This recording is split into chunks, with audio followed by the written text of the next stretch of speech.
Hi, it's Scott Hamilton, Pareto coach. I'm going to do a quick video, actually a two-part video on how to have more effective video meetings online.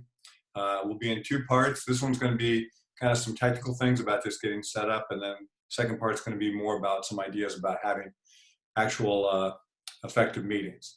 Okay, so why do meetings? I got a cute little cartoon the other day. Zoom meeting with audio only, obviously, everybody messed up, not paying attention.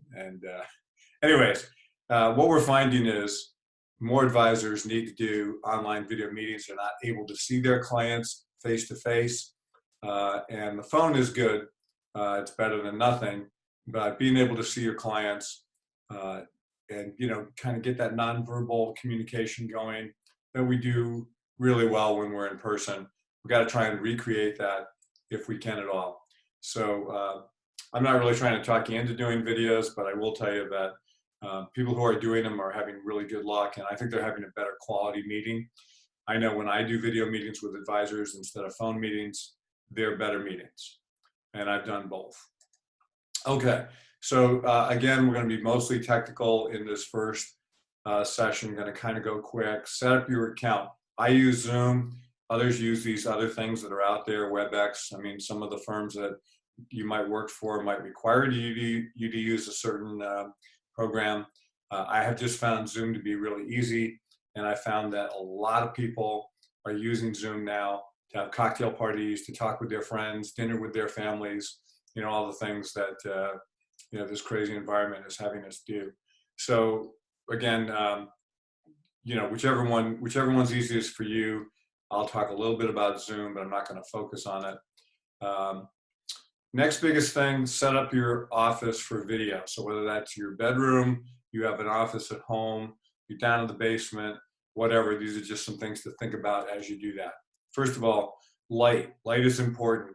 You want to have as much light as you can. The light in front of you is way better than the light behind you. You can see I've got light in front of me. It's light lightens my face. If it's behind me, it casts a glare and creates shadows. So again, you don't want to do that. You don't have to be fancy. You don't have to be expensive. Just a couple of lamps in front of you will do it. Virtual backgrounds. Definitely use virtual backgrounds if you can. Zoom makes it very easy. This background I'm using over here is a virtual background. I can add a logo. You can see I've done that there. In fact, here, I'll just make it bigger so you can see it. Yeah, so this is, again, it looks like I'm in an office somewhere. The real background behind me isn't bad at all. It's just got a piece of artwork back there. But I know a lot of you are doing this stuff, usually working in offices, so your homes are not necessarily set up. A virtual background like this can really help. Okay, so let's go back here to our slideshow. Okay, also in your virtual background, you can put a logo in. Just have somebody create your background and then put the logo in here or wherever you want to put it.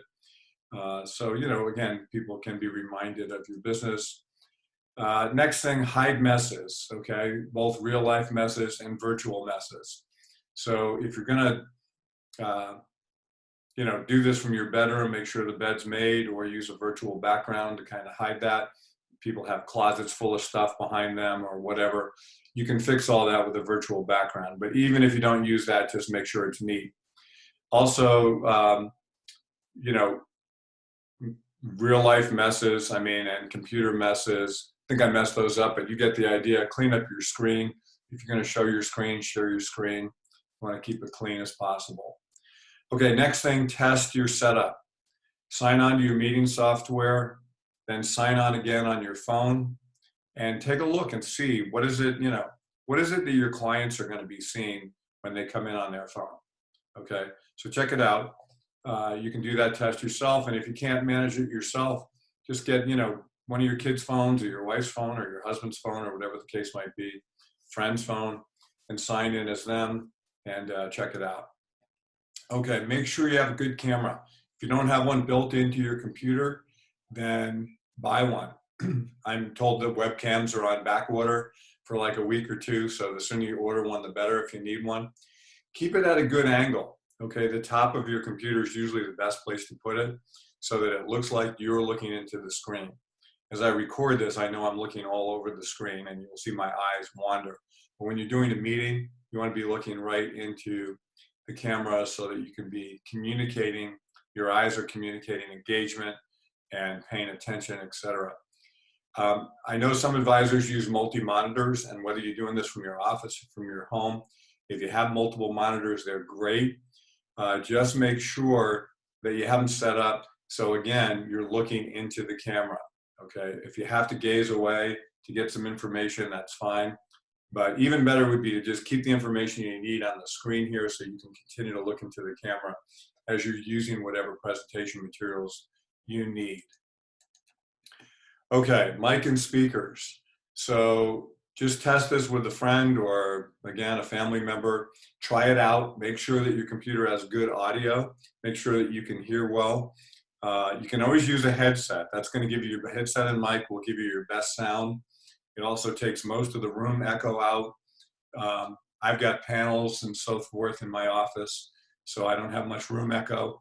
But if you're doing this sort of at home and the room is doubling as your bedroom, or it's not really a formal place where you can get away, headset may be the best way to go. If you do have room echo, you can get rid of it with blankets and pillows. And again, you can just kind of put them around yourself. Probably could even put them behind you if you use a virtual background. But that'll cut down on some of the echo, which again, just makes it a more natural conversation when you're talking with clients or prospects. Okay, security. Again, I'm not really all that familiar with some of the other programs out there, just using Zoom most of the time. But Zoom is definitely improving their security given the increased use. Two things I would do if you're going to use Zoom: password protect the room and use a waiting room. So when people come in, as the presenter, you'll be able to see them come in and you can admit them. That's what I use. I think Zoom has now made that the default, so that it's it's just the way it's going to be. But whatever it is, check your software, make sure you've got good security on there so other people can't get in. Next thing is use online scheduling. So different than a phone call, the video conference, you need to be where you need to be, and your clients may need to be at their computers. So it's a little bit more formal than just a phone call. But that's okay.